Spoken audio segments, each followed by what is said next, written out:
Crypto currency खरीदें, उधार लें या फिर इसको एक्सचेंज करें और प्रॉफिट कमाएं।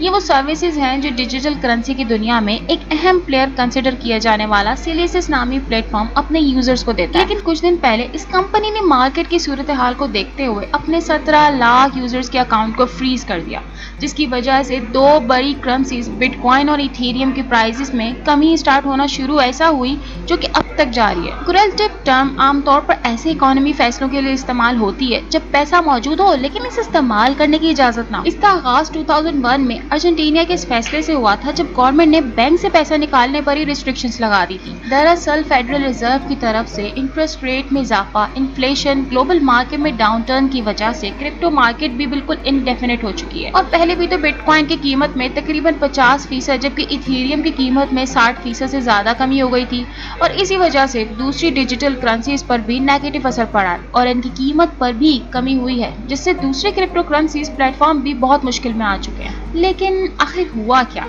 दरअसल कुछ दिन पहले सिलिसिस की अपनी डिजिटल करेंसी CEL की कीमत में कमी होना शुरू हुई और वहीं से ये सब कुछ स्टार्ट हुआ। जैसे ही CEL की कीमत में कमी हुई, सिलिसिस फर्म ने यूजर्स पर रिस्ट्रिक्शंस लगाने का फैसला किया, जिसकी वजह से किसी को अकाउंट से पैसे निकलवाने, ट्रांसफर करने या क्रिप्टो करेंसी को पैसे में तब्दील करने की सहूलत ही खत्म कर दी गई। और इसी वजह से बाइनेंस, जो दुनिया में क्रिप्टो करेंसी एक्सचेंज का सबसे बड़ा प्लेटफॉर्म है, वो भी इफेक्ट हुआ और इनको बिटकॉइन निकलवाने के अमल को कई घंटों के लिए रोकना पड़ा।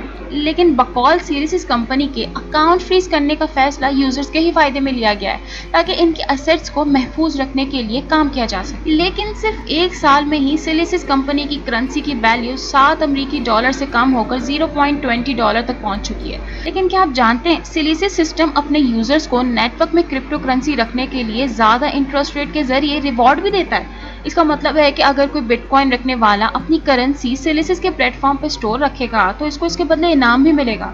आमतौर पर कोई अपनी डिजिटल करेंसी जितने ज्यादा दिन तक स्टोर में महफूज रखता है, इसका इनाम उतना ही बढ़ता जाता है। ये बिल्कुल ऐसा ही सिस्टम है जैसे कोई अपना पैसा किसी बैंक में सेविंग अकाउंट में रखवा देते हैं। फर्क सिर्फ इतना है कि डिजिटल दुनिया में किसी किस्म का लीगल प्रोटेक्शन नहीं होता। सिलिसिस की वेबसाइट के मुताबिक ये कंपनी USDC और थीटर जैसी करेंसी पर 7%, पॉलीगॉन पर 7.25%, इथेरियम पर 6% और बिटकॉइन पर 6.25% के हिसाब से इंटरेस्ट देता है। लेकिन मार्केट के हालात और इंटरेस्ट रेट को देखते हुए दुनिया में कोई भी आम बैंक इस तरह का प्रॉफिट तो दे ही नहीं सकता। लेकिन मजे की बात यह है कि अकाउंट फ्रीज होने के दौरान भी यूजर्स का इनाम इकट्ठा होता रहेगा। और इस सब के बाद अमेरिका और UK के बड़े बड़े इकोनॉमिक रेगुलेटर्स इसके खिलाफ क्रिटिसिज्म कर रहे हैं। और सही बात भी है भाई, आज की दुनिया में बिना पूरी मालूमात फराहम किए बगैर कोई इतना बड़ा प्रॉफिट कैसे देने का वादा कर सकता है। और हम तो काफ़ी टाइम से देखते आ रहे हैं कि क्रिप्टो करेंसी के कारोबार में खतरात कितने ज़्यादा हैं और इनका बतौर इन्वेस्टमेंट या फिर ट्रांजैक्शन के लिए इस्तेमाल ज़्यादातर लोगों के लिए अच्छा साबित नहीं हुआ। लेकिन दूसरी तरफ इस सब के बावजूद क्रिप्टो करेंसी का बुखार जल्द उतरने वाला नहीं है। यूरोप की 10% अडल्ट पॉपुलेशन जबकि अमेरिका की 16% पॉपुलेशन किसी न किसी शक्ल में क्रिप्टो करेंसीज में इन्वेस्ट किए हुए हैं। खैर, क्रिप्टो करेंसी मार्केट का गिरना रियल इकोनॉमी के लिए बिल्कुल इंपॉर्टेंट नहीं है। फिर भी क्रिप्टो गिर रही है, क्या इससे कोई फर्क पड़ता है? नहीं, क्रिप्टो तो एक जुआ है, कोई इन्वेस्टमेंट नहीं है।